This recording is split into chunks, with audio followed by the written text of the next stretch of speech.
بسم اللہ الرحمن الرحیم۔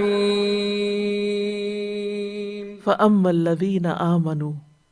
تو رہے وہ لوگ جو ایمان لاتے ہیں، فَيَعْلَمُونَ، وہ علم رکھتے ہیں، وہ جانتے ہیں، اور اس علم کی بنا پر کیا کہتے ہیں؟ ایمان اور علم کی بنا پر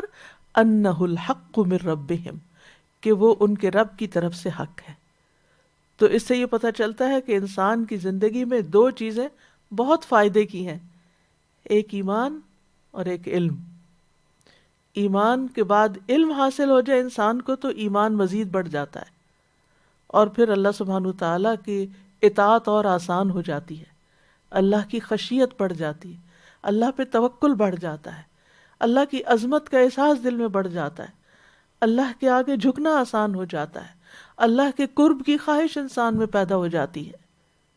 کہ کیسا ہے وہ میرا رب،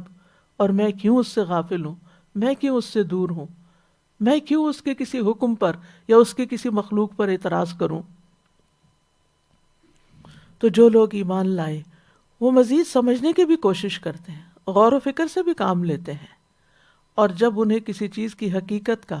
اللہ کی کسی تخلیق کی، کسی حکم کی حکمت کا پتہ چلتا ہے تو ان کا ایمان اور زیادہ بڑھ جاتا ہے،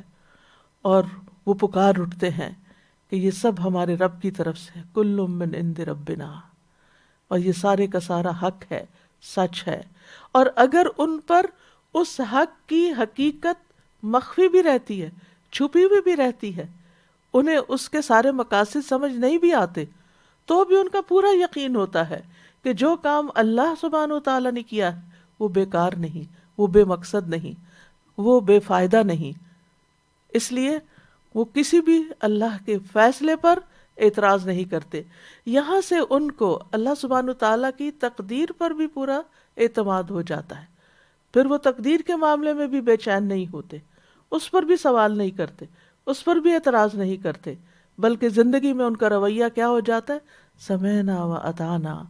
اے رب ہم نے آپ کا حکم سنا اور ہم مان رہے ہیں۔